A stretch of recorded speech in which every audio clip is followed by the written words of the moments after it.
Everyone loves to listen to a good book, and there are so many wonderful ones to choose, so we decided to bring you this podcast of Stories Come to Life. Each episode features a story from either classic or modern literature, especially chosen to be interesting and exciting to hear. So sit back, relax, and listen to this story come to life. Welcome to Stories Come to Life. I am your host, Kathryn Lopez Luker. Here is the first episode of Louisa May Alcott's delightful book, An Old-Fashioned Girl. Here we meet Polly Milton as she leaves her home in the country to go visit Fanny Shaw, who lives in town and is already quite a young lady. Polly, who is nearly the same age as Fanny, still considers herself a young girl. She doesn't have the fancy clothes and big city sensibilities Fanny does, but somehow her kind and friendly manners and her old-fashioned courtesy endear her to everyone, even Tom, who plays a mean trick on his sister while the group is making molasses candy. Now sit back, relax, and listen to this story come to life. An Old-Fashioned Girl by Louisa May Alcott. Chapter 1. Polly Arrives. It's time to go to the station, Tom. Come on, then. Oh, I'm not going. It's too wet. Shouldn't have a crimp left if I went out such a day as this, and I want to look nice when Polly comes. You don't expect me to go and bring home a strange girl alone, do you? And Tom looked as much alarmed as if his sister had proposed to him to escort the wild woman of Australia. Of course I do. It's your place to go and get her. And if you weren't a bear, you'd like it. Well, I call that mean. I supposed I'd got to go, but you said you'd go too. Catch me bothering about your friends another time. No, sir. And Tom rose from the sofa with an air of indignant resolution, the impressive effect of which was somewhat damaged by a tousled head and the hunched appearance of his garments generally. Now, don't be cross, and I'll get Mamma to let you have that horrid Ned Miller that you're so fond of come, and make you a visit after Polly's gone, said Fanny, hoping to soothe his ruffled feelings. How long is she going to stay? Demanded Tom, making his toilette by a promiscuous shake. A month or two, maybe. She's ever so nice, and I shall keep her as long as she's happy. She won't stay long then if I can help it, muttered Tom, who regarded girls as a very unnecessary portion of creation. Boys of 14 are apt to think so, and perhaps it is a wise arrangement, for being fond of turning somersaults, they have an opportunity of indulging in a good one, metaphorically speaking, when 3 or 4 years later they become the abject slaves of those bothering girls. Look here, how am I to know the creature? I never saw her, and she never saw me. You have to come too, Fan, he added, pausing on his way to the door, arrested by the awful idea that he might have to address several strange girls before he got the right one. You'll find her easy enough. She'll probably be standing round looking for us. I dare say she'll know you, though I'm not there, because I've described you. Guess she won't, then.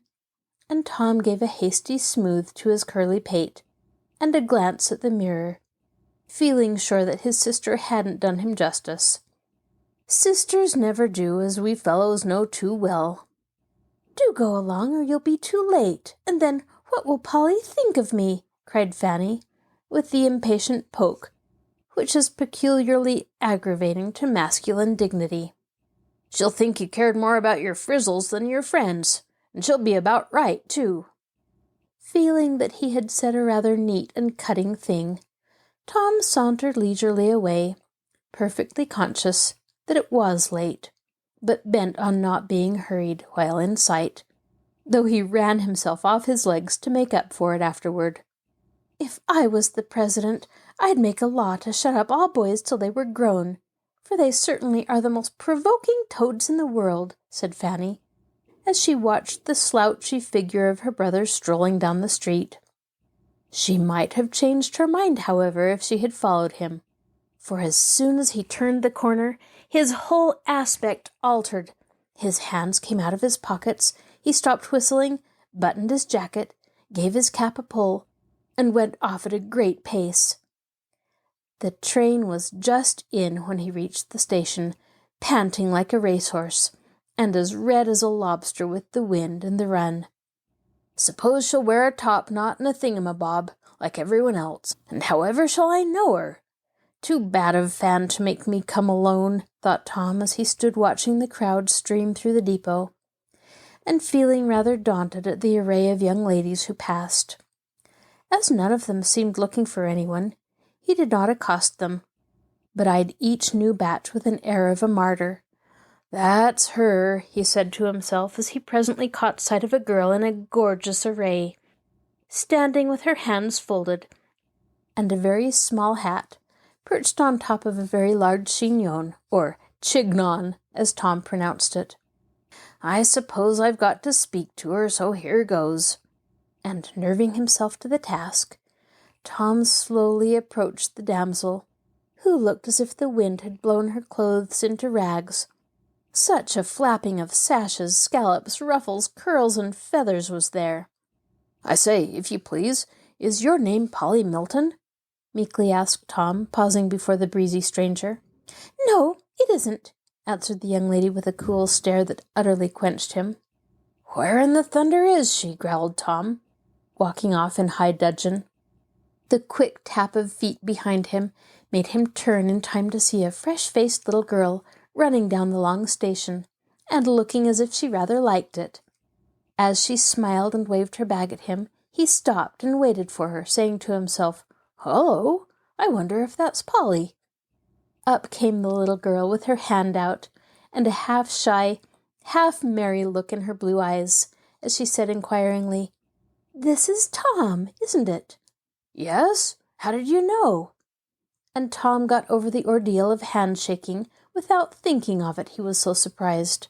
"Oh, Fan told me you'd got curly hair and a funny nose, and kept whistling, and wore a grey cap pulled over your eyes, so I knew you directly." And Polly nodded at him in the most friendly manner, having politely refrained from calling the hair red, and the nose a pug, and the cap old, all of which facts Fanny had carefully impressed upon her memory.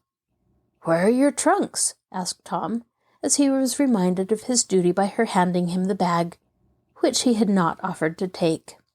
"Father told me not to wait for anyone, else I'd lose my chance of a hack, so I gave my check to a man, and there he is with my trunk." And Polly walked off, after her one modest piece of baggage, followed by Tom, who felt a trifle depressed by his own remissness in polite attentions. "She isn't a bit of a young lady, thank goodness. Fan didn't tell me she was pretty. Don't look like city girls, nor act like 'em neither," he thought, trudging in the rear and eyeing with favour the brown curls bobbing along in front. As the carriage drove off, Polly gave a little bounce on the springy seat and laughed like a delighted child. "I do like to ride in these nice hacks and see all the fine things and have a good time, don't you?" she said, composing herself the next minute, as if it suddenly occurred to her that she was going a-visiting. "Not much," said Tom, not minding what he said, for the fact that he was shut up with the strange girl suddenly oppressed his soul. "How's Fan? Why didn't she come too?" asked Polly, trying to look demure, while her eyes danced in spite of her. "Afraid of spoiling her crinkles," and Tom smiled, for this base betrayal of confidence made him feel his own man again. "You and I don't mind dampness. I'm much obliged to you for coming to take care of me." It was kind of Polly to say that, and Tom felt it, for his red crop was a tender point, and to be associated with Polly's pretty brown curls seemed to lessen its coppery glow. Then he hadn't done anything for her but carry the bag a few steps, yet she thanked him. He felt grateful, and in a burst of confidence, offered a handful of peanuts, for his pockets were always supplied with this agreeable delicacy, and he might be traced anywhere by the trail of shells he left behind him. As soon as he had done it, he remembered that Fanny considered them vulgar, and he felt that he had disgraced his family.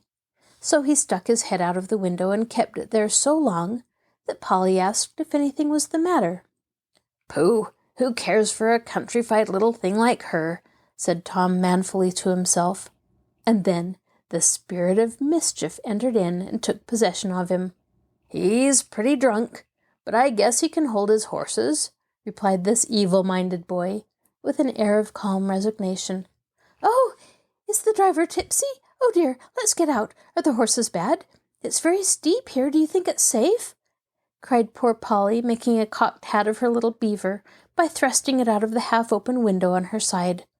"There's plenty of folks to pick us up if anything happens. But perhaps it will be safer if I got out and sat with the man." And Tom quite beamed with the brilliancy of this sudden mode of relief. "Oh, do so if you aren't afraid.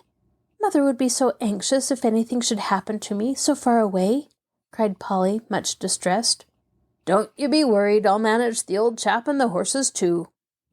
And opening the door, Tom vanished aloft, leaving poor victimized Polly to quake inside, while he placidly revelled in freedom and peanuts outside, with the staid old driver. Fanny came flying down to meet her darling Polly, as Tom presented her, with the graceful remark, "I've got her," and the air of a dauntless hunter producing the trophies of his skill. Polly was instantly whisked upstairs, and having danced a double shuffle on the doormat, Tom retired to the dining-room to restore exhausted nature with half a dozen cookies. "Aren't you tired to death? Don't you want to lie down?" said Fanny, sitting on the side of the bed in Polly's room, and chattering hard, while she examined everything her friend had on. "Not a bit. I had a nice time coming and no trouble, except the tipsy coachman. But Tom got out and kept him in order, so I wasn't much frightened," answered innocent Polly, taking off her rough-and-ready coat and the plain hat without a bit of a feather. "Fiddlesticks! He wasn't tipsy, and Tom only did it to get out of the way. He can't bear girls," said Fanny with a superior air. "Can't he? Why, I thought he was very pleasant and kind." And Polly opened her eyes with a surprised expression. "He's an awful boy, my dear, and if you have anything to do with him, he'll torment you to death. Boys are all horrid, but he's the horridest one I ever saw." Fanny went to a fashionable school, where the young ladies were so busy with their French, German, and Italian that there was no time for good English. Feeling her confidence much shaken in the youth, Polly privately resolved to let him alone, and changed the conversation by saying, as she looked admiringly about the large, handsome room, "How splendid it is! I never slept in a bed with curtains before, or had such a fine toilette table as this. I'm glad you like it, but don't, for mercy's sake, say such things before the other girls," replied Fanny, wishing Polly would wear earrings as everyone else did. "Why not?" asked the country mouse of the city mouse, wondering what harm there was in liking other people's pretty things and saying so. "Oh, they laugh at everything the least bit odd, and that isn't pleasant." Fanny didn't say countrified, but she meant it, and Polly felt uncomfortable. So she shook out her little black silk apron with a thoughtful face, and resolved not to allude to her own home if she could help it. "I'm so poorly. Mother says I needn't go to school regularly while you're here, only 2 or 3 times a week, just to keep up my music and French. You can go too if you like. Papa said so. Do, it's such fun," cried Fanny, quite surprising her friend by this unexpected fondness for school. "I should be afraid if all the girls dress as finely as you do, and know as much," said Polly, beginning to feel shy at the thought. "Ah, law, child, you needn't mind that. I'll take care of you, and fix you up so you won't look odd." "Am I odd?" asked Polly, struck by the word and hoping it didn't mean anything very bad. "You are a dear, and ever so much prettier than you were last summer, only You've been brought up differently from us, so your ways ain't like ours, you see," began Fanny, finding it rather hard to explain. "How different?" asked Polly again, for she liked to understand things. "Well, you dress like a little girl, for one thing." "Ha! I am a little girl, so why shouldn't I?" And Polly looked at her simple blue merino frock, stout boots, and short hair, with a puzzled air. "You are 14, and we consider ourselves young ladies at that age," continued Fanny, surveying with complacency the pile of hair on the top of her head, with a fringe of fuzz around her forehead, and a wavy lock streaming down her back. Likewise, her scarlet and black suit, with its big sash, little pannier, bright buttons, points, rosettes, and heaven knows what. There was a locket on her neck, earrings tinkling in her ears, watch and chain at her belt, and several rings on a pair of hands that would have been improved by soap and water. Polly's eye went from one little figure to the other, and she thought that Fanny looked the oddest of the two. For Polly lived in a quiet country town, and knew very little of city fashions. She was rather impressed by the elegance about her, never having seen Fanny's home before, as they got acquainted while Fanny paid a visit to a friend who lived near Polly. But she didn't let the contrast between herself and Fan trouble her, for in a minute she laughed and said contentedly, "My mother likes me to dress simply, and I don't mind. I shouldn't know what to do rigged up as you are. Don't you ever forget to lift your sash and fix those puffy things when you sit down?" Before Fanny could answer, a scream from below made them both listen. "It's only Maud. She fusses all day long," began Fanny, and the words were hardly out of her mouth when the door was thrown open and a little girl of 6 or 7 came roaring in. She stopped at the sight of Polly, stared a minute, and then took up her roar just where she left it, and cast herself into Fanny's lap, exclaiming wrathfully, "Tom's laughing at me! Make him stop!" "What did you do to set him going? Don't scream so. You'll frighten Polly." And Fan gave the cherub a shake, which produced an explanation. "I only said we had cold cream at the party last night, and he laughed." "Ice cream, child." And Fanny followed Tom's reprehensible example. "I don't care. It was cold, and I warmed mine at the register, and then it was nice, only Willie Bliss spilled it on my new Gabriella." And Maud wailed again over her accumulated woes.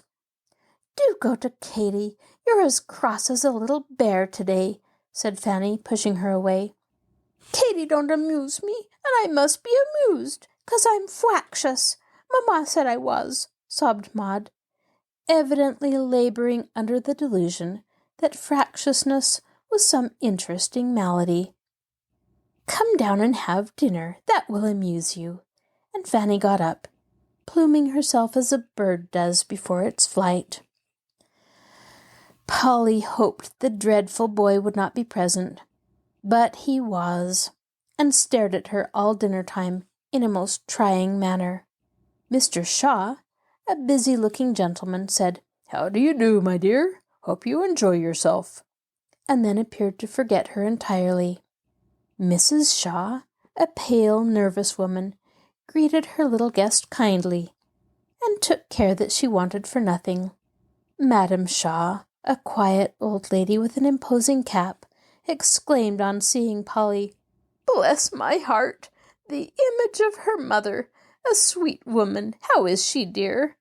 and kept peering at the newcomer over her glasses, till, between Madam and Tom, poor Polly lost her appetite.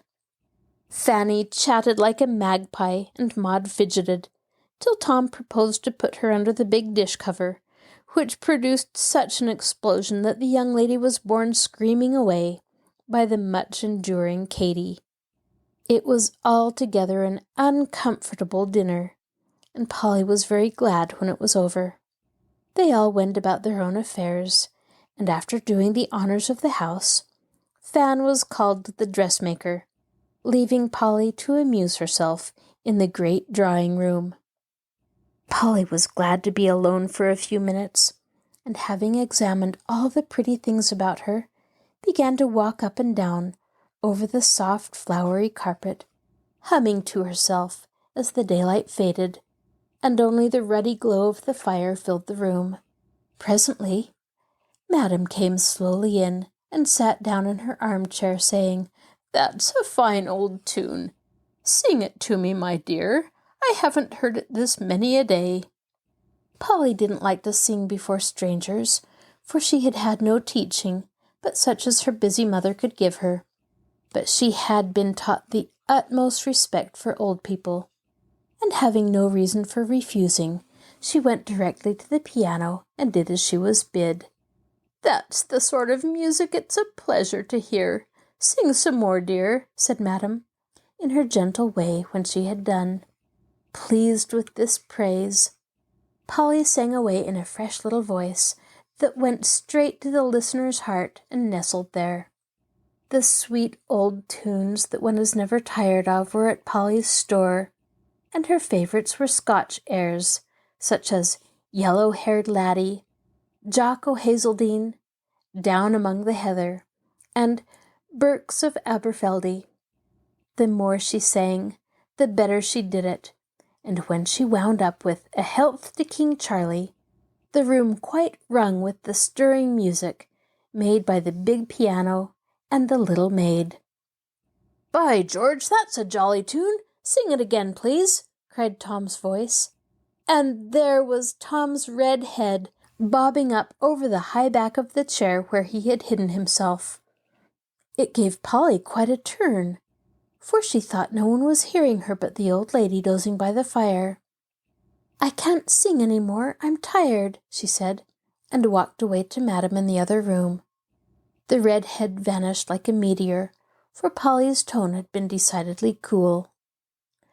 The old lady put out her hand, and drawing Polly to her knee, looked into her face with such kind eyes that Polly forgot the impressive cap, and smiled at her confidingly, for she saw that her simple music had pleased her listener, and she felt glad to know it.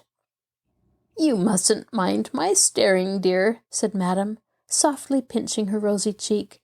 "I haven't seen a little girl for so long. It does my old eyes good to look at you."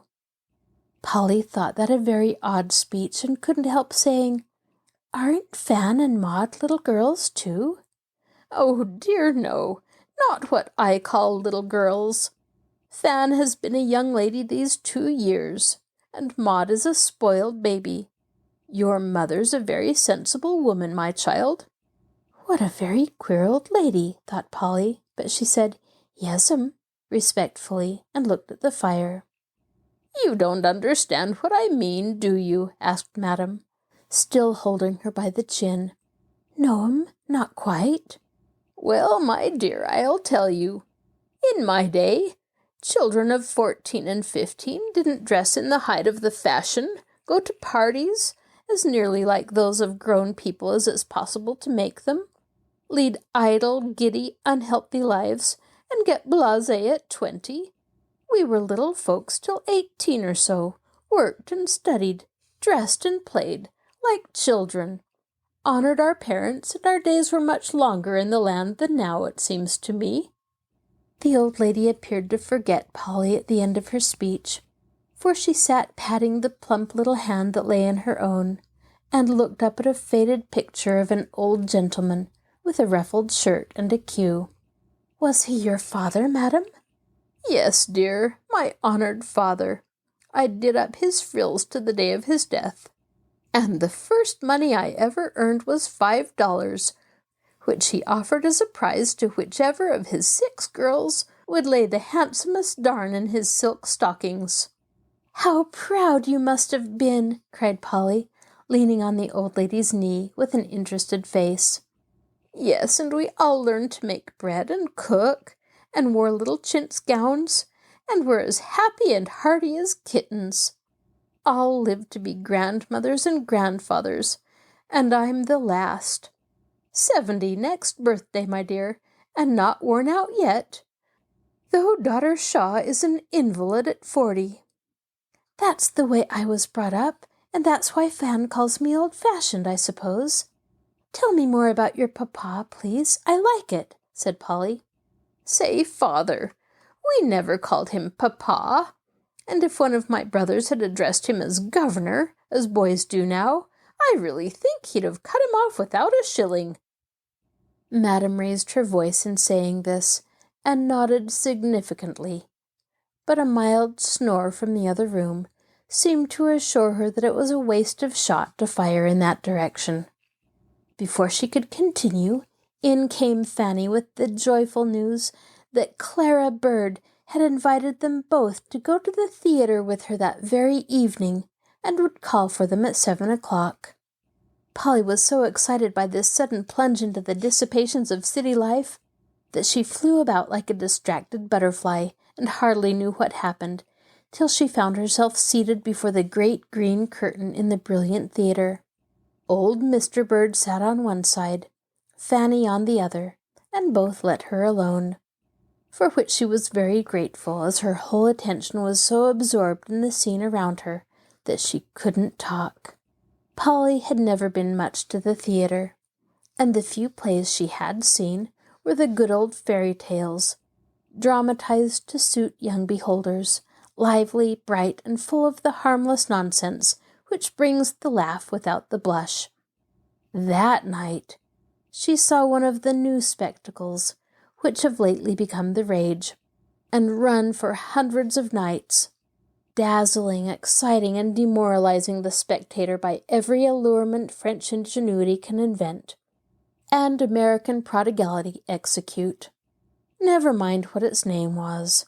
It was very gorgeous, very vulgar, and very fashionable. So, of course, it was much admired, and everyone went to see it.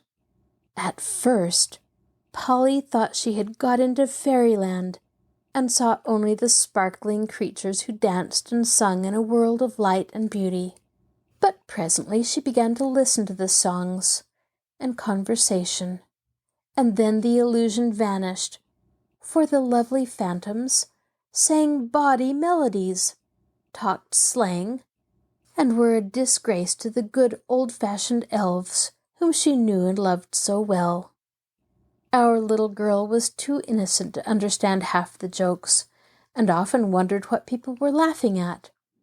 But as the first enchantment subsided, Polly began to feel uncomfortable, to be sure her mother wouldn't like to have her there, and to wish she hadn't come. Somehow things seemed to get worse and worse as the play went on, for our small spectator was being rapidly enlightened by the gossip going on all about her, as well as by her own quick eyes and girlish instincts. When 24 girls, dressed as jockeys, came prancing onto the stage, cracking their whips, stamping the heels of their top boots, and winking at the audience, Polly did not think it at all funny, but looked disgusted, and was glad when they were gone. But when another set appeared in a costume consisting of gauze wings and a bit of gold fringe around the waist, poor unfashionable Polly didn't know what to do, for she felt both frightened and indignant, and sat with her eyes on her playbill, and her cheeks getting hotter and hotter every minute. "What are you blushing so for?" asked Fanny as the painted sylphs vanished. "I'm so ashamed of those girls," whispered Polly, taking a long breath of relief. "Ha, you little goose! It's just the way it was done in Paris, and the dancing is splendid. It seems queer at first, but you'll get used to it, as I did." "I'll never come again," said Polly decidedly, for her innocent nature rebelled against the spectacle, which, as yet, gave her more pain than pleasure. She did not know how easy it was to get used to it, as Fanny did, and it was well for her that the temptation was not often offered. She could not explain the feeling, but she was glad when the play was done and they were safe at home, where kind Grandma was waiting to see them comfortably into bed. "Did you have a good time, dear?" she asked, looking at Polly's feverish cheeks and excited eyes. I don't wish to be rude, but I didn't, answered Polly. Some of it was splendid, but a good deal of it made me want to go under the seat. People seemed to like it, but I don't think it was proper. As Polly freed her mind and emphasized her opinion with a decided rap of the boot she had just taken off, Fanny laughed and said, while she pirouetted about the room, like Mademoiselle Therese, "Polly was shocked, Grandma. Her eyes were as big as saucers, her face as red as my sash, and once I thought she was going to cry. Some of it was rather strange, but of course it was proper, or all our set wouldn't go. I heard Mrs. Smith Perkins say it was charming, so like dear Paris, and she has lived abroad, so of course she knows what is what. I don't care if she has. I know it wasn't proper for little girls to see, or I shouldn't have been so ashamed," cried sturdy Polly, perplexed but not convinced, even by Mrs. Smith Perkins. "I think you are right, my dear, but you have lived in the country, and haven't yet learned that modesty has gone out of fashion."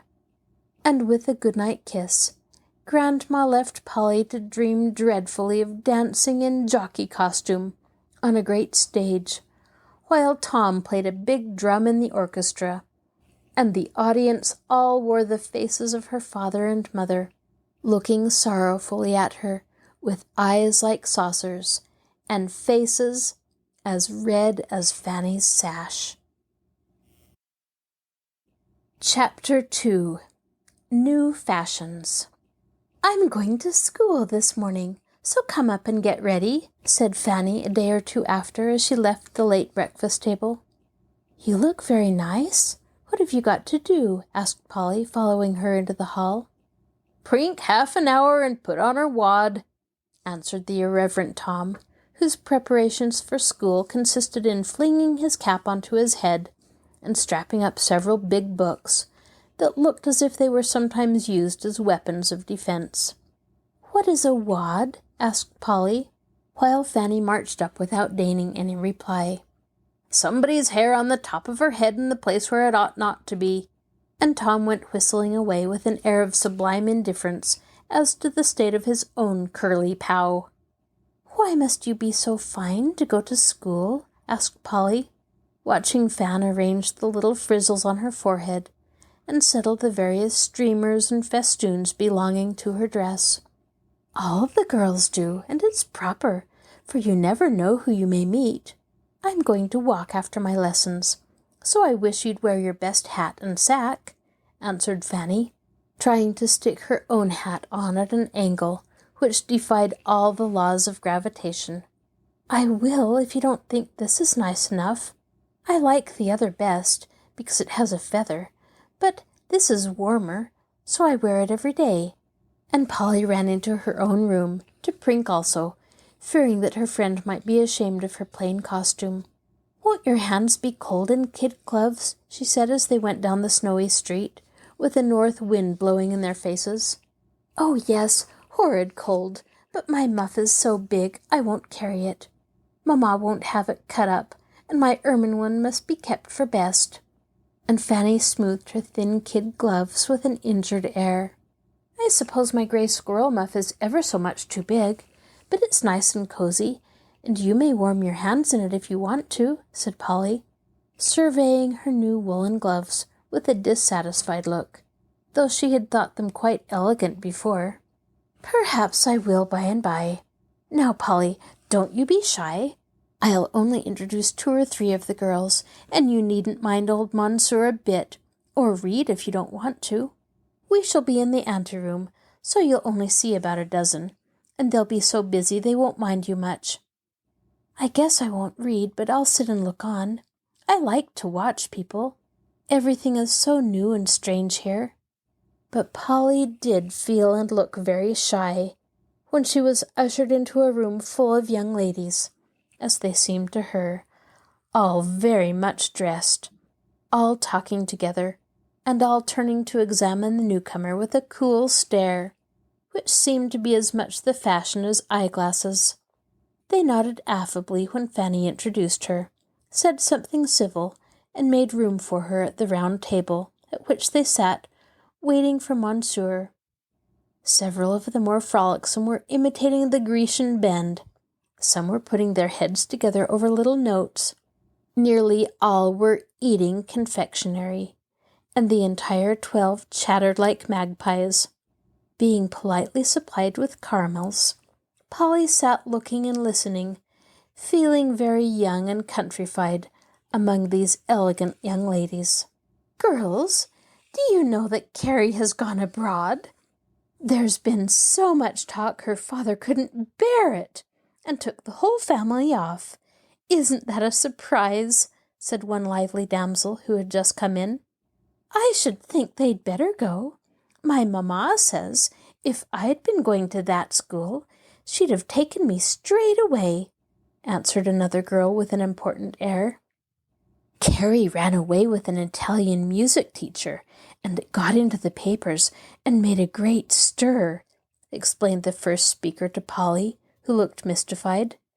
"How dreadful!" cried Polly. "I think it was fun. She was only 16 and he was perfectly splendid, and she has plenty of money and everyone talked about it, and when she went anywhere, people looked, and she liked it. But her papa is an old poke, so he sent them all away. It's too bad, for she was the jolliest thing I ever knew." Polly had nothing to say to lively Miss Bell, but Fanny observed, "I like to read about such things, but it's so inconvenient to have it happen right here, because it makes it harder for us. I wish you could have heard my papa go on. He threatened to send a maid to school with me every day as they do in New York, to be sure I come all right. Did you ever? That's because it came out that Carrie used to forge excuses in her mamma's name, and go promenading with her Oreste when they thought her safe at school. Oh, wasn't she a sly minx?" cried Belle, as if she rather admired the trick. "I think a little fun is all right, and there's no need of making a talk if, now and then, someone does run off like Carrie. Boys do as they like, and I don't see why girls need to be kept so dreadfully close. I'd like to see anybody watching and guarding me," added another dashing young lady. "It would take a policeman to do that, Trix, or a little man in a tall hat," said Fanny, slyly, which caused a general laugh, and made Beatrice toss her head coquettishly. "Oh, have you read The Phantom Bride? It's perfectly thrilling. There's a regular rush for it at the library, but some prefer Breaking a Butterfly. Which do you like best?" asked a pale girl of Polly, in one of the momentary lulls which occurred. "I haven't read either." "You must, then. I adore Guy Livingstone's books, and Yeats's. Ouida's are my delight, only they're so long I get worn out before I'm through. I haven't read anything but one of the Louisa May Alcott novels since I came. I like those because there's history in them," said Polly, glad to have a word to say for herself. "Those are well enough for improving reading, but I like real exciting novels, don't you?" Polly was spared the mortification of owning that she had never read any, by the appearance of Monsieur, a grey-haired old Frenchman, who went through his task with the resigned air of one who was used to being the victim of giggling schoolgirls. The young ladies gabbled over the lesson, wrote an exercise, and read a little French history. But it did not seem to make much impression upon them, though Monsieur was very ready to explain, and Polly quite blushed for her friend when, on being asked what famous Frenchman fought in our Revolution, she answered, Lamartine, instead of Lafayette. The hour was soon over, and when Fan had taken a music lesson in another room, while Polly looked on, it was time for recess. The younger girls walked up and down the court, arm in arm, eating bread and butter.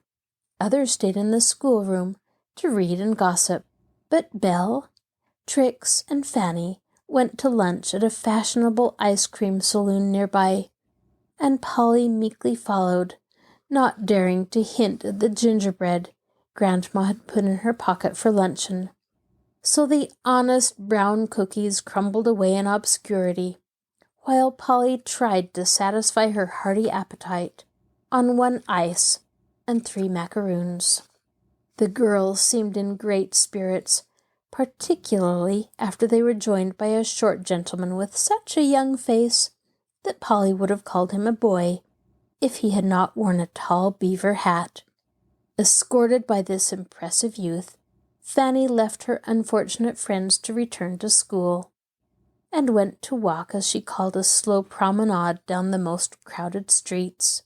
Polly discreetly fell behind, and amused herself looking into shop windows, till Fanny, mindful of her manners even at such an interesting time, took her into a picture gallery, and bade her enjoy the works of art while they rested.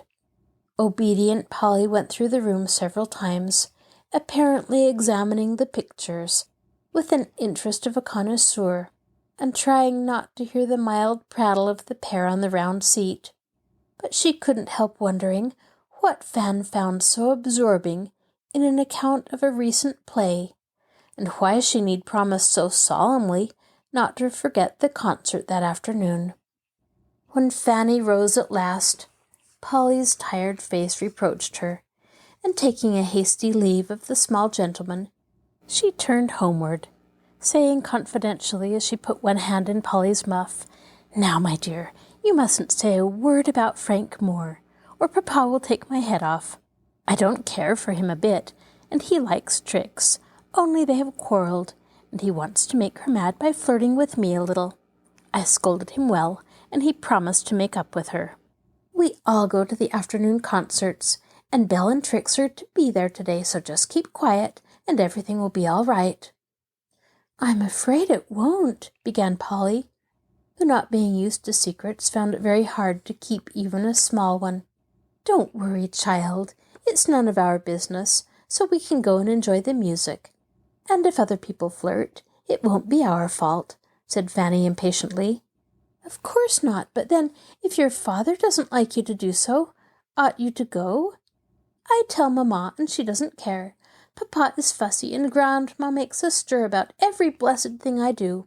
You will hold your tongue, won't you?" "Yes, I truly will. I never tell tales."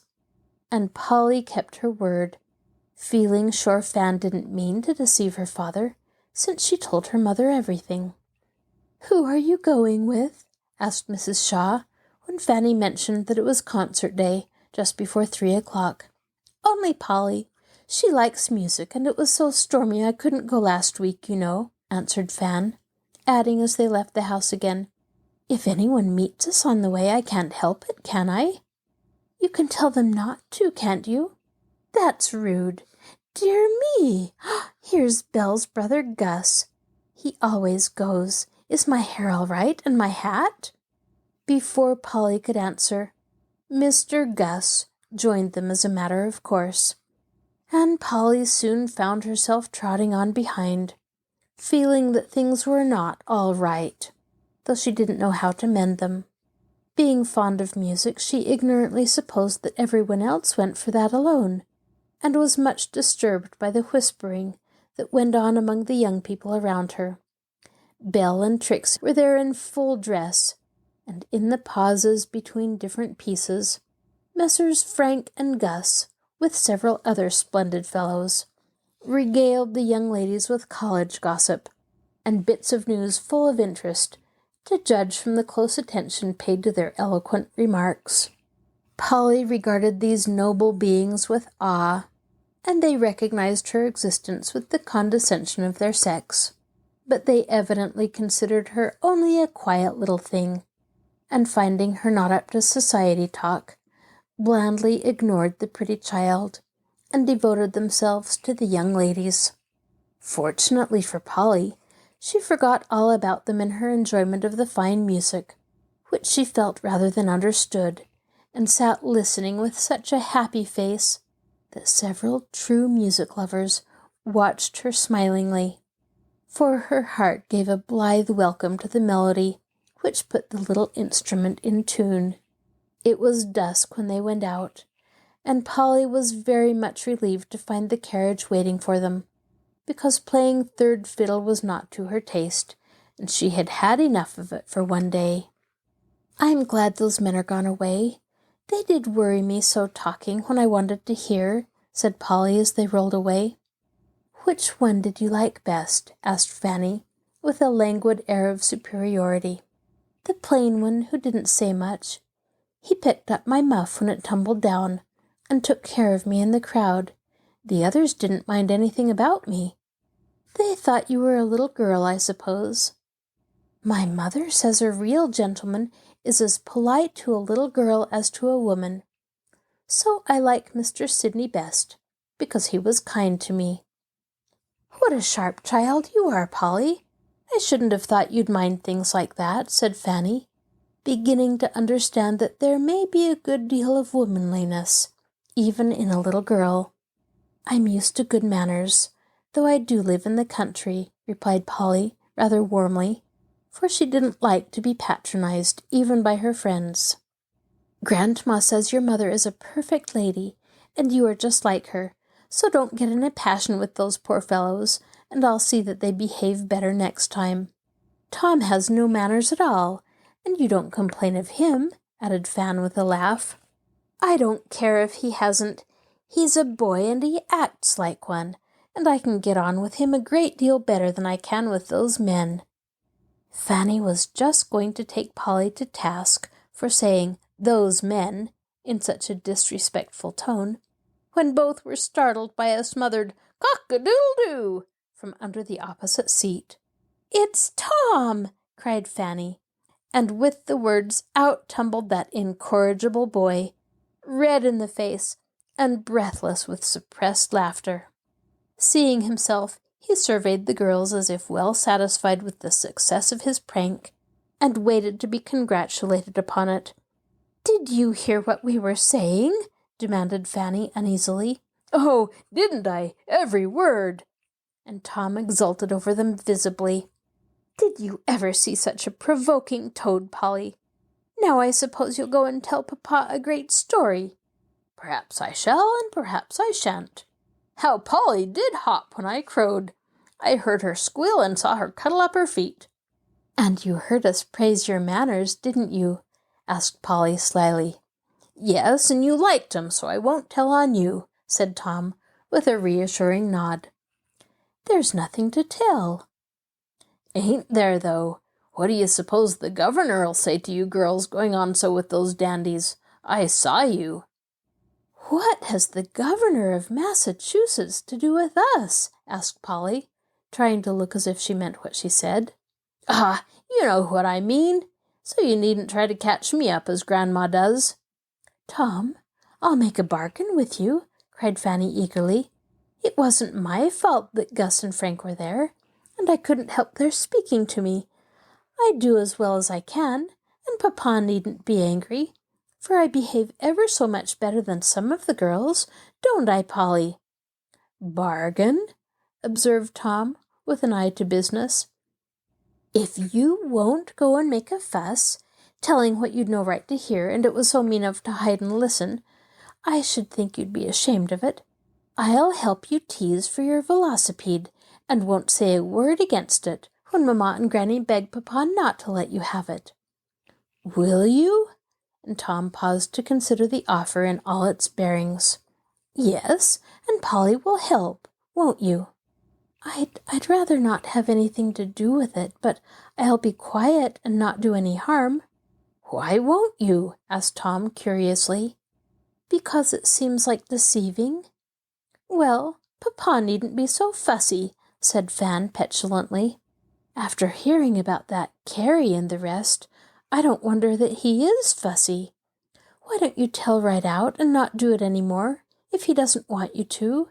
said Polly persuasively. "Do you go and tell your father and mother everything right out?" "Yes, I do, and it saves ever so much trouble." "Aren't you afraid of them?" "Of course I'm not. It's hard to tell sometimes, but it's so comfortable when it's over." "Let's," said Tom's brief advice. "Mercy me! What a fuss about nothing," said Fanny, ready to cry with vexation. "It isn't nothing. You know you're forbidden to go gallivanting around with those chaps, and that's the reason you're in a pucker now. I won't make any bargain, and I will tell," returned Tom, seized with a sudden fit of moral firmness. "Will you if I promise never, never to do so any more?" asked Fanny meekly. For when Thomas took matters into his own hands, his sister usually submitted in spite of herself. "I'll think about it. And if you behave, maybe I won't do it at all. I can watch you better than Papa can, so if you try it again, it's all up with you, miss," said Tom, finding it impossible to resist the pleasure of tyrannizing a little when he got the chance. "She won't. Don't plague her any more, and she'll be good to you when you get into scrapes," answered Polly with her arm around Fan. "I never do, and if I did, I shouldn't ask a girl to help me out." "Why not? I'd ask you in a minute, if I was in trouble," said Polly in her confiding way. "Would you? Well, I'd put you through as sure as my name's Tom Shaw. Now then, don't slip, Polly." And Mr. Thomas helped them out with unusual politeness, for that friendly little speech gratified him.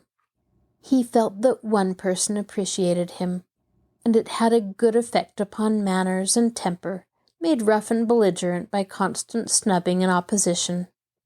After tea that evening, Fanny proposed that Polly should show her how to make molasses candy, as it was cook's holiday, and the coast would be clear. Hoping to propitiate her tormentor, Fan invited Tom to join in the revel, and Polly begged that Maud might sit up and see the fun. So all four descended to the big kitchen, armed with aprons, hammers, spoons, and pans, and Polly assumed command of the forces. Tom was set to cracking nuts, and Maud to picking out the meats, for the candy was to be tip-top. Fan waited on Polly Cook, who hovered over the kettle of boiling molasses, till her face was the color of a peony. "Now, put in the nuts," she said at last, and Tom emptied his plate into the foamy syrup, while the others watched with deep interest the mysterious concoction of this well-beloved sweetmeat. "I pour it into the buttered pan, you see, and it cools, and then we can eat it," explained Polly, suiting the action to the word. "Why, it's all full of shells!" exclaimed Maud, peering into the pan. "Oh, thunder! I must have put 'em in by mistake and ate up all the meats without thinking," said Tom, trying to conceal his naughty satisfaction, as the girls hung over the pan with faces full of disappointment and despair. "You did it on purpose, you horrid boy! I'll never let you have anything to do with my fun again," cried Fan in a passion, trying to catch him and shake him, while he dodged and chuckled in high glee. Maud began to wail over her lost delight, and Polly gravely poked at the mess, which was quite spoiled. But her attention was speedily diverted by the squabble going on in the corner, for Fanny, forgetful of her young ladyism and her 16 years, had boxed Tom's ears, and Tom, resenting the insult, had forcibly seated her in the coal-hod, where he held her with one hand, while he returned the compliment with the other. Both were very angry and kept twitting one another with every aggravation they could invent, as they scolded and scuffled, presenting a most unlovely spectacle.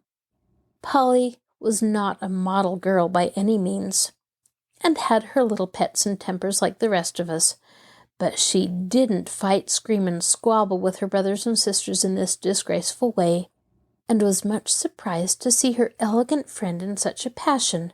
Oh, don't! Please don't! You'll hurt her, Tom! Let him go, Fanny! It's no use about the candy. We can make some more," cried Polly, trying to part them, and looking so distressed that they stopped ashamed, and in a minute sorry that she should see such a display of temper. "I ain't going to be hustled around, so you better let me alone, Fan," said Tom, drawing off with a threatening wag of the head, adding in a different tone, "I only put the shells in for fun, Polly. You'll cook another kettleful, and I'll pick you some meats all fair, will you?" "It's pretty hot work, and it's a pity to waste things, but I'll try again if you want me to," said Polly, with a patient sigh, for her arms were tired and her face uncomfortably hot. "We don't want you. Get away," said Maud, shaking a sticky spoon at Tom. "Keep quiet, crybaby. I'm going to stay and help. Mayn't I, Polly?" "Bears like sweet things. So you want some candy, I guess. Where's the molasses?" "We've used up all that was in the jug," said Polly good-naturedly, beginning again. "Down in the cellar, I'll get it." And taking the lamp and jug, Tom departed, bent on doing his duty now like a saint. The moment his light vanished, Fanny bolted the door, saying spitefully, "Now, we're safe from any more tricks. Let him thump and call. It only serves him right, and when the candy's done, we'll let the rascal out." "How can we make it without molasses?" asked Polly, thinking that would settle the matter. "Oh, there's plenty in the storeroom. No, you shan't let him up till I'm ready. He's got to learn that I'm not to be shaken by a little chit like him. Make your candy and let him alone, or I'll go and tell Papa, and then Tom will get a lecture." Polly thought it wasn't fair, but Maud clamored for her candy, and finding she could do nothing to appease Fan, Polly devoted her mind to her cookery, till the nuts were safely in, and a nice panful set in the yard to cool. A few bangs at the locked door, a few threats of vengeance from the prisoner, such as setting the house on fire, drinking up the wine, and mashing the jelly pots. And then all was so quiet that the girls forgot him in the exciting crisis of their work. "He can't possibly get out anywhere, and as soon as we've cut up the candy, we'll unbolt the door and run. Come and get a nice dish to put it in," said Fan, when Polly proposed to go halves with Tom, lest he should come bursting in somehow and seize the whole. When they came down with the dish in which to set forth their treat, and opened the back door to find it, imagine their dismay on discovering that it was gone, pan, candy, and all, utterly and mysteriously gone. A general lament arose, when a careful rummage left no hopes, for the fates had evidently decreed that candy was not to prosper on this unpropitious night. "The hot pan has melted and sunk in the snow, perhaps," said Fanny, digging into the drift where it was left. "Those old cats have got it, I guess," suggested Maud, too much overwhelmed by this second blow to howl as usual. "The gate isn't locked, and some beggar has stolen it.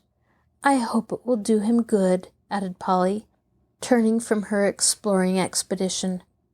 "If Tom could get out, I should think he'd carried it off, but not being a rat, he can't go through those bits of windows, so it wasn't him," said Fanny disconsolately, for she began to think this double loss a punishment for letting angry passions rise. "Let's open the door and tell him about it," proposed Polly. "He'll crow over us."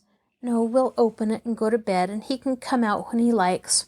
Provoking boy! If he hadn't have plagued us so, we should have had a nice time." Unbolting the cellar door, the girls announced to the invisible captive that they were through, and then departed, much depressed. Halfway up the second flight, they all stopped, as suddenly as if they had seen a ghost, for looking over the banisters was Tom's face, cocky but triumphant, and in either hand a junk of candy, which he waved above them as he vanished, with the tantalizing remark, "Don't you wish you had some?" "How in the world did he get out?" cried Fanny, steadying herself after a start that nearly sent all three tumbling downstairs. "Coal hole," answered a spectral voice from the gloom above. "Good gracious! He must have poked up the cover, climbed into the street, stole the candy, and sneaked in at the shed window while we were looking for it." "Cats got it, didn't they?" jeered the voice in a tone that made Polly sit down and laugh till she couldn't laugh any longer. "Just give Maud a bit. She's so disappointed. Fan and I are sick of it, and so will you be if you eat it all," called Polly when she got her breath. "Go to bed and look under your pillow when you get there," was the oracular reply that came down to them, as Tom's door closed, after a jubilant solo on the tin pan. The girls went to bed tired out, and Maud slumbered placidly, hugging the sticky bundle, found where molasses candy is not often discovered. Polly was very tired and soon fell asleep, but Fanny, who slept with her, lay awake longer than usual, thinking about her troubles, for her head ached, and the dissatisfaction that follows anger would not let her rest with the tranquillity that made the rosy face in the little round nightcap such a pleasant sight to see as it lay beside her. The gas was turned down, but Fanny saw a figure in a grey wrapper creep by her door, and presently return, pausing to look in. "Who is it?" she cried, so loud that Polly awoke. "Only me, dear," answered Grandma's mild voice. "Poor Tom has got a dreadful toothache, and I came down to find some creosote for him. He told me not to tell you, but I can't find the bottle, and don't want to disturb Mamma." "It's in my closet. Old Tom will pay for his trick this time," said Fanny, in a satisfied tone. "I thought he'd get enough of our candy," laughed Polly, and then they fell asleep, leaving Tom to the delights of toothache and the tender mercies of kind old Grandma. Thank you for joining us for Stories Come to Life. Be sure to join us next time when we continue to listen to An Old-Fashioned Girl by Louisa May Alcott. Please be sure to tell me what other books you'd like to listen to. I'm so glad you joined me. I'll talk to you again soon.